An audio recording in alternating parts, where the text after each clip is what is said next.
Good afternoon, Jacksonville boaters. It's Brad, Yamaha Marine Center, coming to you today on the brand new 2020 Regulator 23. I'll do a quick walkthrough and go over a lot of the changes because there are quite a few for 2020. As you can see, it is pretty much an all new boat. Same hull, same deck, and that's about it. New console, good looking boat. So we will go through it for you. Starting on the outside of the boat, it's still that traditional Carolina built boat. Huge flare to deflect whatever water gets up past that steep entry on the boat.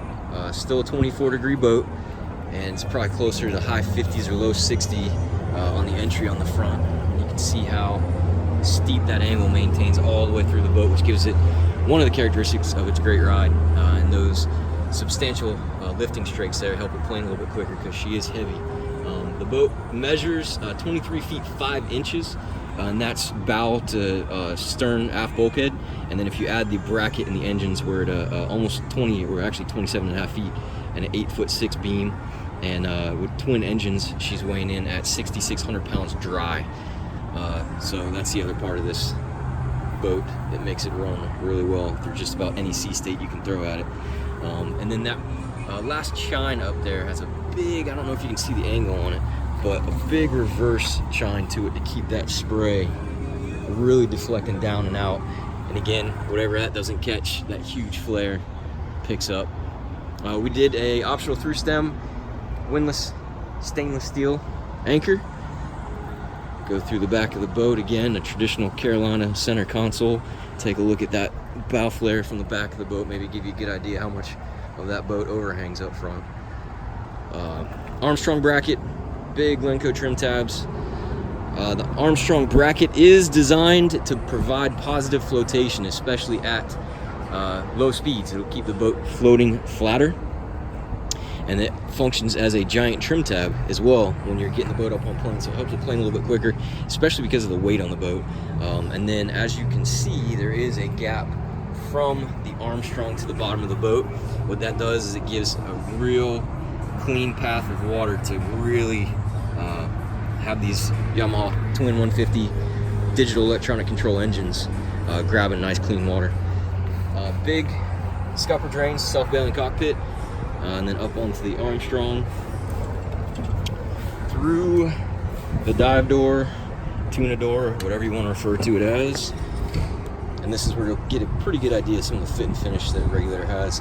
All these doors are built into the mold, so they're nice and finished on both sides.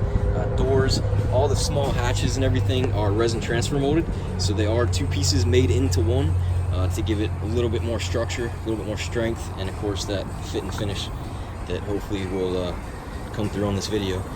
One of the big changes is the upholstery. They're still using white upholstery, which has kind of been a no-no in the past several years because of the pinking and bluing, the bacterial growth on this. But they are trying out a new product this year that is sil leather or sil skin. It's really soft. It's actually a silicone-based product, and it's supposed to be better than traditional vinyls. Back here, one giant live well that goes all the way through to the other side, and you got two doors. Another change is the hardtop. Rocket launcher is also an option that we added on there, but the hardtop is surfboard edge, handmade, and all of these, I don't know if you can see all these angles up here, but I mean, phenomenal finish for how many angles and curves and all that good stuff they have. It's already pre-set up for your outriggers with some core material, and one of the biggest aesthetic changes that they made is that integrated windshield. So everything is fully enclosed now instead of the old school where they had just a glass windshield that kind of came up halfway. And what that did is really clean up the rest of the hardtop too. You can see how it's fully integrated into the console now, because the console is considered a structural member of the boat. So it's just super clean. I mean, you almost can't tell at times where the hardtop ends and the console begins, or vice versa. Really pretty looking boat. Controls, it's still coming. Actually, another upgrade is the switches. So they've gone from the old school rocker style to these push button backlit LEDs. And let's go with the vent window. So you can see it lights up blue for the windshield to go out, and then red for the windshield to come back in. And then you can see if they're more than a 1 or 2 position switch, like the navigational light, it lights up blue for nav and anchor. And if you're just anchoring, it lights up red, and then you know it's off. It's pretty handy. Polk stereo, standard. I believe it's a 4-speaker setup that comes standard on the boat. We can upgrade to the new DSP system, which is a pretty phenomenal upgrade if you're into music and all that good stuff. The Yamaha electric binnacle, and then the Garmin 8616, brand new for this year, all factory installed. So this is all standard now, coming on the boats. And then the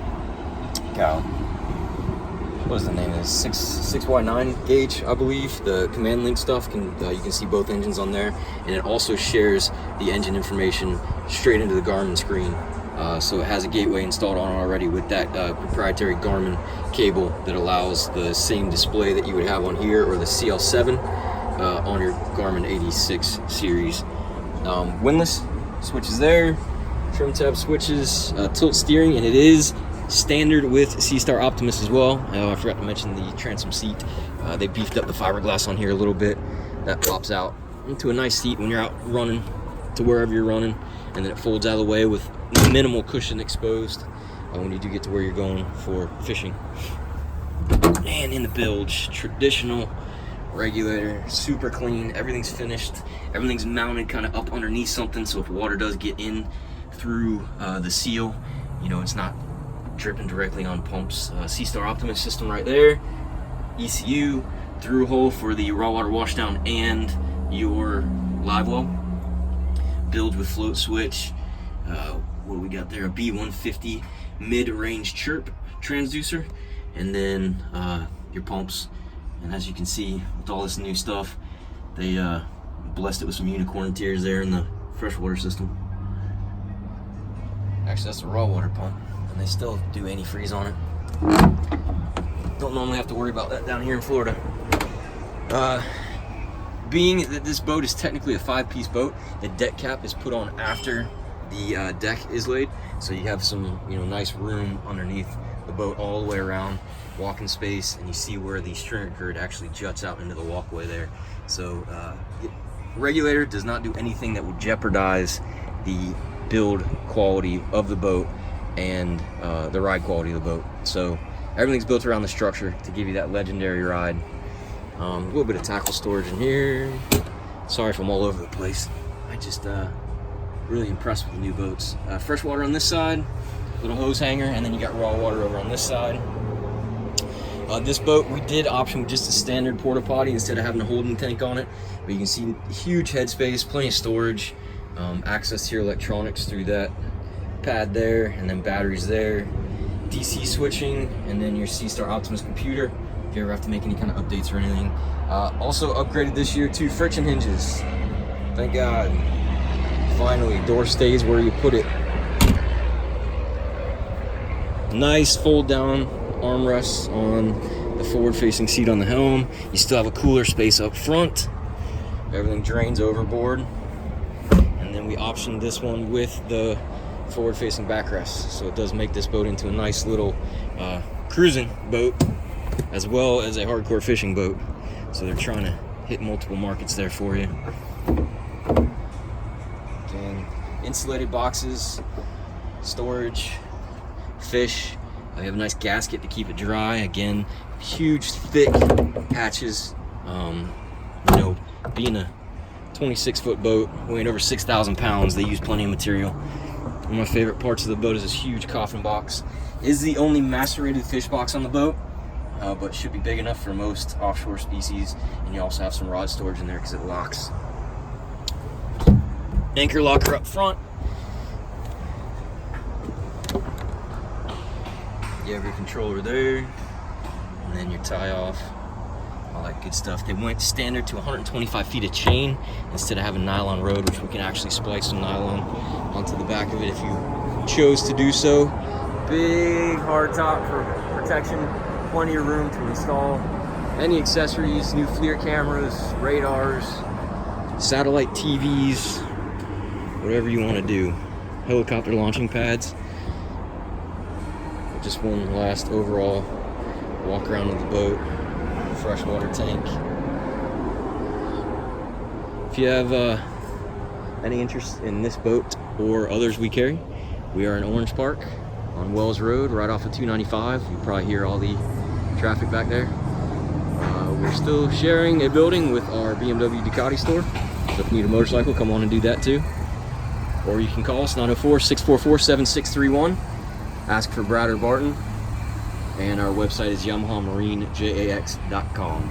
Thanks for watching. If you have any other boats or questions about Regulator, Pursuit, Crevel, Skeeter, Key West, all the brands we carry, if you have any questions in general that we may be able to answer for you, feel free to reach out. YamahaMarineJAX.com. Leave a comment on the video. Like and subscribe to the channel for us as well. That way we can get out there to more people. Thanks again. Have a great weekend.